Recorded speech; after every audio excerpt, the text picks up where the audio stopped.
აქ მიწას უკრავს რა კატოკი და დავოფინოთ ცელოფანი. ისე ვაკატოთ რა რომ მიწა არ აიკროს. კარგად დასვეს. აი აქ ისე დავოფინოთ. ზევით ავწიოთ ხო ახლა?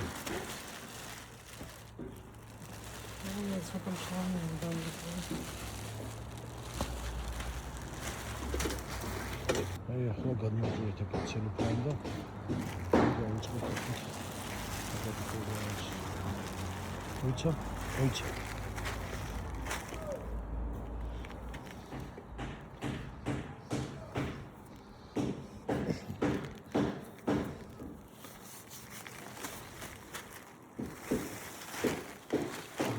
Selamun aleyküm.